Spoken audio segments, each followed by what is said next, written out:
वटसावित्री व्रत हे हिंदू स्त्रियांसाठी अतिशय महत्त्वाचे व्रत आहे। या दिवशी स्त्रिया आपल्या पतीच्या दीर्घायुष्यासाठी व वडाच्या झाडाची पूजा करून व्रत करतात। खाली वटसावित्री व्रताची संपूर्ण पारंपरिक विधी दिली आहे।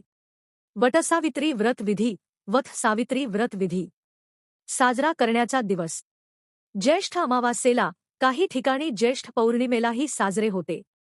पूर्वतयारी: सकाळी लवकर उठून स्नान करावे, स्वच्छ वस्त्र परिधान करावीत, साडी किंवा नववधूसारखे पारंपरिक पोशाख, व्रतासाठी लागणारी सामुग्री तयार ठेवावी। सावित्री सत्यवान यांची मूर्ती चित्र, वडाच्या झाडाच्या फांद्या किंवा वडाचे झाड, झाडाजवळ जाणे शक्य असल्यास पूजेसाठी हळद, कुंकू, अक्षता, फुले, फळे, सुपारी, दूर्वा, पंचामृत, धूप, दीप, नैवेद्य, अगरबत्ती, 7116 गाठींचा पूजेसाठी दोरा, वटसावित्रीची कथा वाचण्यासाठी पुस्तिका। पूजेची विधी: 1. संकल्प: मी अमुक अमुक आपले नाव घ्या, माझ्या पतीच्या दीर्घायुष्यासाठी, सुखसमृद्धीसाठी वटसावित्री व्रत करीत आहे।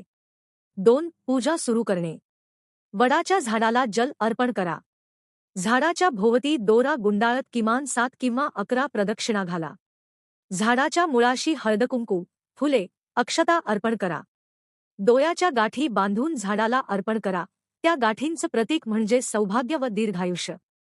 3. सावित्री सत्यवान पूजन: त्यांची मूर्ती चित्रासमोर दिवा लावा, हळदकुंकू, अक्षता, फुले अर्पण करा, नैवेद्य अर्पण करा।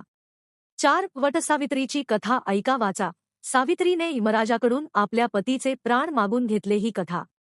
5. आरती व प्रार्थना: वट सावित्री मातेची आरती म्हणा, आपल्या पतीच्या आरोग्यासाठी आणि दीर्घायुष्यासाठी प्रार्थना करा, नैवेद्य व व्रत पूर्ण करो। पूजा झाल्यावर सर्व पूजेसाठी वापरलेले पदार्थ सुपारीसकट वडाच्या झाडाजवळ ठेवले जातात। काही ठिकाणी संध्याकाळी उपवास सोडला जातो।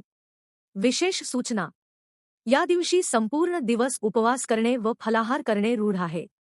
शक्य असल्यास नवीन वस्त्र, सौभाग्य अलंकार वापरले जातात। ही पूजा पारंपरिक पद्धतीने वृद्ध स्त्रिया किंवा पुरोहितांच्या मार्गदर्शनाखाली करणे अधिक शुभ मानले जाते।